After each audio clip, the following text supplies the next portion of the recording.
It's July 7th, 1990, and another remarkable event is about to be uncovered by Arion, Rebecca, and Olly, the Retrospectors.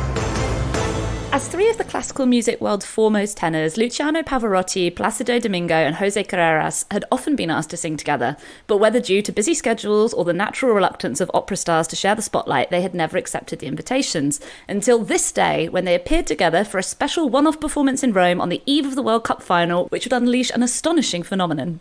And maybe the reason that they had previously turned down that particular invitation was because they were concerned that they would get the kinds of reviews like the one that the New York Times wrote when they said, some might argue that the event smacked more of Caesar's palace than Caesar's city, longer on the splashy than the artful. And I think that is in part because of the fact that they were doing a particular type of program that went everything from sort of more serious end of opera through to operetta, then to, super light musical stuff. But also, I guess, just getting these three big names and these three big egos in the same place, and what a spectacular place they chose, by the way, the famous Roman ruins, the Baths of Caracalla.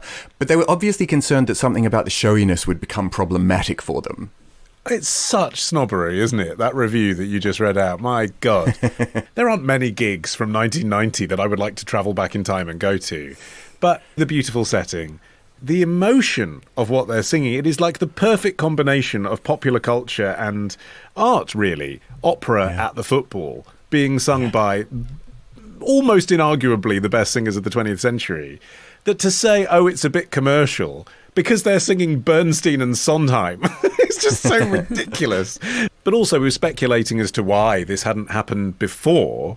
And I'd argue that essentially it hadn't happened before because José Carreras hadn't had cancer before. He was recovering from cancer in the late 1980s, and producers from Rai Television Italy had approached him and said, we'd like to kind of, broadcast your return to the stage, and had suggested to him this idea of performing at the World Cup. And he'd said, let's ask Pavarotti and Domingo if they will sing in trio with me. Note, he didn't pick up the phone himself, lest he be turned down. He asked his people to do it. But that's what got the ball rolling, to use a World Cup pun.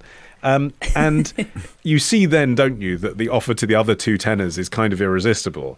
They're being asked to come to the World Cup. They're in front of a historic monument. And crucially, all the money goes to Carreras' Leukemia Research Institute. It's quite difficult to say no to that. Precisely because it was for charity, and no one could have foreseen what was going to happen in the aftermath of the concert.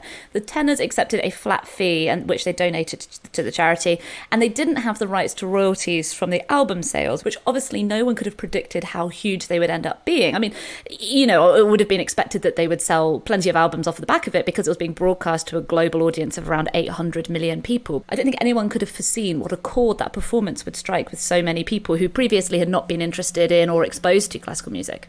6,000 people crowded into Caracalla, and apparently 100,000 people had actually sought tickets, despite the fact that they were going for as much as like $360 apiece. And Rome's mayor at the time, Franco Carico, said he was under greater pressure from his friends to come up with concert tickets than he was to get people into the World Cup final. And it was a big deal to stage because they're performing in front of this ancient Roman monument, which means they can't put up scaffolding. Any kind of technical support that was required for the show to be staged needed to look like the original architecture. So they were building kind of fake walls everywhere to conceal all the sound equipment, etc. And planes had to be stopped from flying over the area so that everyone could hear what was happening. Bear in mind, they're hosting the World Cup at this point. And there's a moment when Carreras is gesturing up at the sky in exasperation. Yeah. And that is because a plane had just flown over the area despite the no-fly zone. And he's pointing, saying, I'm trying to sing and you can't hear me. Apparently he started out really irritated, but as the plane got closer, he ended up seeing the comedy of it and blows a kiss to it and then starts singing proper. And also it's hilarious as well, the story about how they got to him singing first. There was concern from the organisers about like, how do we broach like who gets to sing what? And in the end, they came up with this complete fudge which was, we'll do it alphabetically. So it's Carreras, Domingo, Pavarotti, which is just like, I mean, can you imagine any version that didn't end with Pavarotti last? I mean, it would be rather awkward for the other two, I feel. Do you know what I mean? Like, you couldn't follow him as the first singer, could you?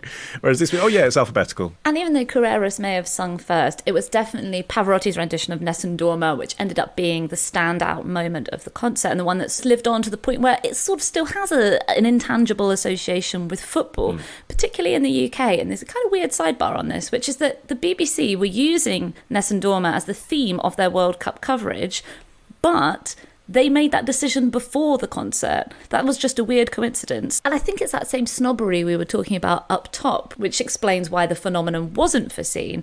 The usual music that we associate with football is terrace chants, charity singles. I think there was this idea that the sort of people who watch football might not be that interested. Outside of Italy, where obviously opera is a bit more of a mainstream pursuit. I'm just laughing at the idea of Pavarotti doing a rendition of Vindaloo, which would have been incredible. What a shame they hadn't written it at this point in history. I think, it turned out that the organisers had underestimated how interested the average person might be in these arias, because yes, it was a programme that mixed highbrow and, well, not lowbrow, middlebrow, musical numbers. But it was those arias and Nessun Dorma that did seem to strike a chord in particular with the fans watching. And I think it expressed the passion and the drama that football fans feel for the game in a medium which had never really crossed paths with it before, and that many people in the opera world would have seen as being above football. The thing that I found even more remarkable was that in this concert, apparently, the decision to do Nessun Dorma as the encore was taken without rehearsal during the applause at the end of the concert. I mean, I find it staggering to believe that that's possibly true, but that is what all three tenors stand by as the story. Was like, you can see us on stage discussing, should we do Nessun Dorma? Should we do that? Or should we just do Tonight from West Side Story again? Just like one of the most iconic moments of what became, by the way, which is why we keep talking about, who'd have known, became the best-selling classical album ever. But I do think there is a legitimate criticism, or rather a concern, which is that the format of the Three Tenors repertoire and the people who came after them, the Andrea Bocellis, the Russell Watsons, when they perform in concert, they are taking the best, the hit pieces from many operas, which is making them more like songs on an album rather than part of a single score that tells a complete story. And I do think if you were an opera fan, that would be really frustrating, because imagine that you met someone and they said, I love movies, and you said, oh, what's your favourite movie? And they said, probably the horse's head scene from The Godfather and the Play It Again scene from Casablanca. You wouldn't really feel that you were liking the same thing. Well, Pavarotti's promoter at the time, Tibor Rudas, criticised all of this carping that came in at them from music critics, and he said, yes, we didn't realise in Rome that we created the Beatles for senior citizens. It's something that people had been waiting for a long time, only no one knew that they were waiting for it. And I think that there's something in that, the idea that people would enjoy opera alongside these other styles of kind of lighter music was something that was a discovery at the time. But now it seems so obvious, particularly because you have so many of these sort of crossover acts like the sort of Katherine Jenkins, like Il Divo, that have a sort of operatic background, but a pop sensibility, and they sell millions. Of course, it's notably those acts are young and glamorous, whereas the Three Tenors not so much. But they obviously delivered something that people wanted. But it's full of joy, isn't it? That's the thing. You can see they're having fun, and the music is joyful. And I think, people who haven't been to the opera before think it's 4.5 hours of someone singing because their daughter's been stabbed through the heart. I don't want to go and watch that. But when you go and watch kind of essentially what they perform, which is, is the songs from the ads, isn't it? Like, here's a 5-minute aria that you all know. It is joyful. And that moment in O Sole Mio, isn't it, where Pavarotti is doing his thing, like his sort of signature move is he sings at the beginning of O Sole Mio in the encore, before he gets on with it. And you can see the other two dicking about in the background being like, let's do it, let's do that as well, let's outdo him. And he does it, and there's this genuine moment from Pavarotti where he turns around and laughs because he's been upstaged by the other two. All of that stuff, like basically taking rap battle dynamics and putting it on this high culture stage, is just really fun. And there's no reason that opera can't be fun. And they managed to sort of realise that, as you say, sort of 20 years before everyone else.